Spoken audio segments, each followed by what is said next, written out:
اعوذ باللہ من الشیطان الرجیم بسم اللہ الرحمن الرحیم وَإِذْ قَالَ إِبْرَاهِيمُ رَبِّ أَرِنِي كَيْفَ تُحْيِي الْمَوْتَى قَالَ أَوَلَمْ تُؤْمِنْ قَالَ بَلَى وَلَكِنْ لِيَطْمَئِنَّ قَلْبِي قَالَ فَخُذْ أَرْبَعَةً مِنَ الطَّيْرِ فَصُرْهُنَّ إِلَيْكَ ثُمَّ اجْعَلْ عَلَى كُلِّ جَبَلٍ مِّنْهُنَّ جُزْءًا ثُمَّ ادْعُهُنَّ يَأْتِينَكَ سَعْيًا وَاعْلَمْ أَنَّ اللَّهَ عَزِيزٌ حَكِيمٌ آمنت باللہ صدق اللہ العظیم رب اشرح لي صدری ویسر لي امری واحلل عقدۃ من لسانی یفقہوا قولی اللہم ارنا الحق حقا وارزقنا اتباعہ وارنا الباطل باطلا وارزقنا اجتنابہ آمین یا رب العالمین۔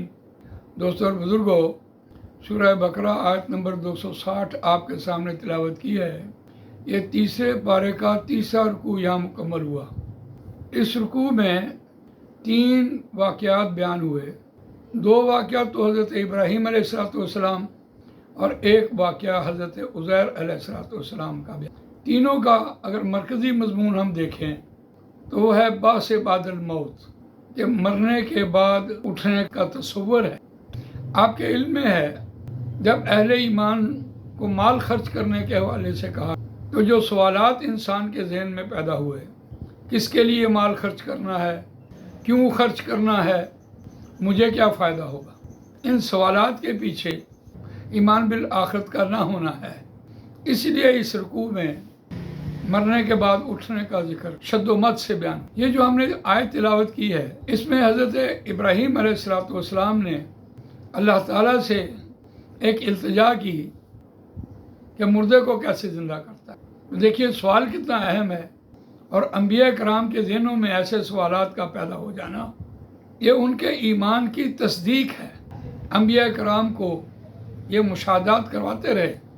رسول اللہ صلی اللہ علیہ وسلم کو بھی معراج شریف میں لے کے جایا گیا، آسمانوں کی سیر کروائی گئی، اور اسی طرح حضرت ابراہیم علیہ السلام کے ذہن میں جو سوال پیدا ہوا وہ بھی ان کے ایمان کی مضبوطی کے حوالے سے، کہ ایک ہے علم الیقین اور ایک ہے عین الیقین۔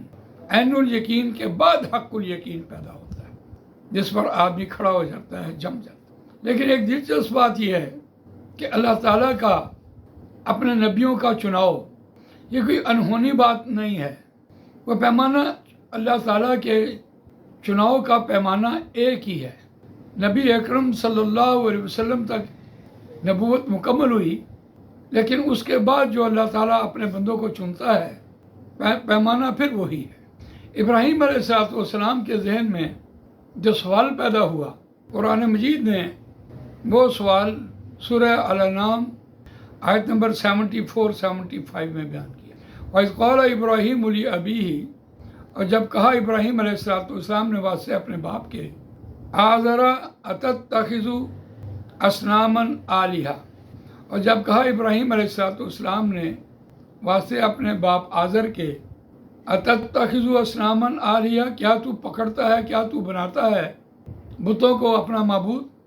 انی اراک، بے شک میں دیکھتا ہوں تجھے، وقومک فی ضلال مبین، اور تیری قوم کو کھلی گمراہی میں۔ اب یہ وہ سوال ہے جو ابراہیم علیہ السلام کے ذہن میں پیدا ہوا، اور اس بات کو انہوں نے اپنے والد کے سامنے بیان کیا۔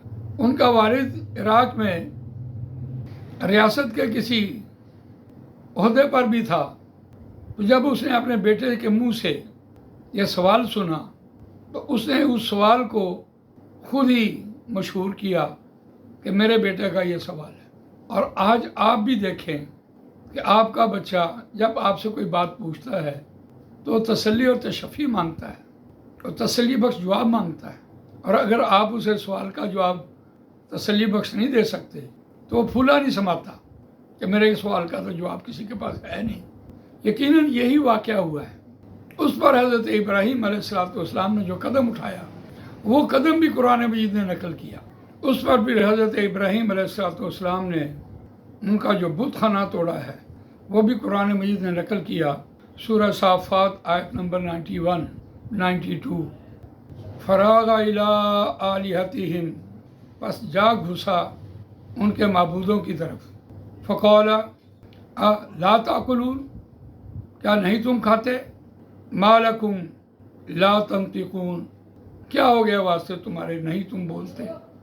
مکالمہ ہوا ان سے تو پھر انہوں نے فراغ علیہم ضربا بالیمین، پس وہ جا گھسے علیہم ان پر ضرباً مارتے ہوئے بالیمین طرف داہنے ہاتھ سے. تو ابراہیم علیہ السلام کے ذہن میں جو سوال پیدا ہوا اور اس سوال کی پاداش میں انہوں نے اتنا بڑا قدم اٹھایا، تو پھر وہ جس اللہ کی رضا کے لیے انہوں نے یہ کام کیا تو اس پر اللہ تعالیٰ نے اطمینان قلبی کے لیے ایسے معجزات دکھائے. ان میں سے ایک معجزے کی بات یہ ہے وَإِذْ قَالَ إِبْرَاهِيمُ رَبِّ أَرِنِي كَيْفَ تُحْيِي الْمَوْتَىٰ، تاکہ ان کا ایمان اور مضبوط ہو، دیکھنے کے بعد ایمان اور مضبوط ہو. یعنی پریکٹیکل کے بعد جو انسان کے اندر تھیوری ہوتی ہے وہ کامل ہو جاتی ہے. تو آیت کا روان ترجمہ سنتے ہیں.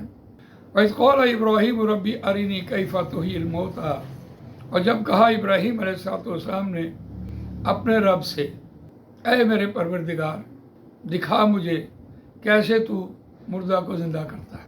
تو اللہ نے کہا قَالَ وَلَمْ تُؤْمِنْ، کیا تیرا ایمان نہیں ہے؟ قَالَ بَلَىٰ، اس نے کہا کیوں نہیں؟ وَلَٰكِن لِيَطْمَئِنَّ قَلْبِي، اور لیکن میں اپنے دل کے اطمینان کے لیے. قَالَ فَخُذْ أَرْبَعَةً مِّنَ الطَّيْرِ، اللہ نے کہا پس پکڑ 4 پرندے، فَصُرْهُنَّ إِلَيْكَ، بس انہیں مانوس کر لے، اپنے ساتھ ہلا لے. ثُمَّ اجْعَلْ عَلَىٰ كُلِّ جَبَلٍ مِّنْهُنَّ جُزْءًا، پھر ان کو ذبح کر، ذبح کرنے کے بعد ان کے گوشت کو آپس میں مکس کر، اور مکس کرنے کے بعد جو یہ پہاڑ ہیں قریب قریب ان پہ اس کے کچھ ٹکڑے ڈال کے آ جائے. ثُمَّ اجْعَلْ عَلَىٰ كُلِّ جَبَلٍ، پھر ڈال دے ہر ایک پہاڑ پر، مِّنْهُنَّ ان میں سے، جُزْءً کچھ. ثُمَّ ادْعُوهُنَّ يَأْتِينَكَ سَعْيًا، پھر تو انہیں بلا، ایک ایک پرندے کو آواز دے، وہ اللہ کے حکم سے تیرے پاس آئیں گے، بھاگتے ہوئے آئیں گے، دوڑتے ہوئے آئیں گے. وَعْلَمْ، جان رکھ، ان اللہ عزیز حکیم، یہ کہ اللہ زبردست حکمت.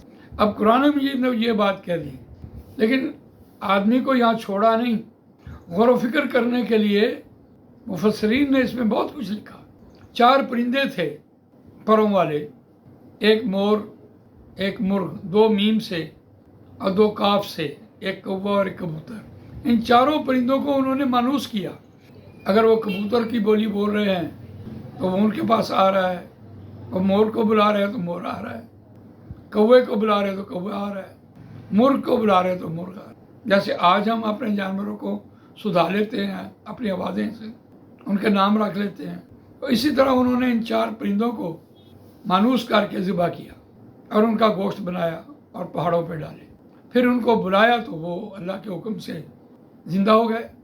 جیسے ہم نے دیکھا کہ گدھے کو کھڑا کیا اور اللہ کے حکم سے گوشت چڑھا اور وہ زندہ ہو گیا. تو بالکل اسی طرح. لیکن سوال یہ ہے کہ وہ 4 پرندے انہوں نے یہ کیوں لیے؟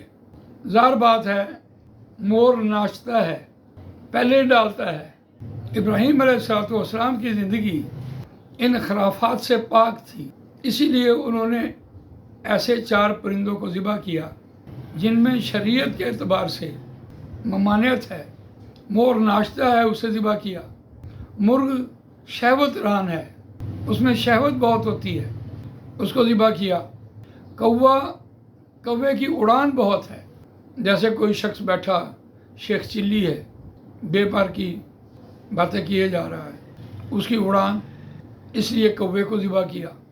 آپ نے دیکھا کبوتر وہ کل بازیاں لگا رہا ہوتا ہے، تماشے کر رہا ہوتا ہے.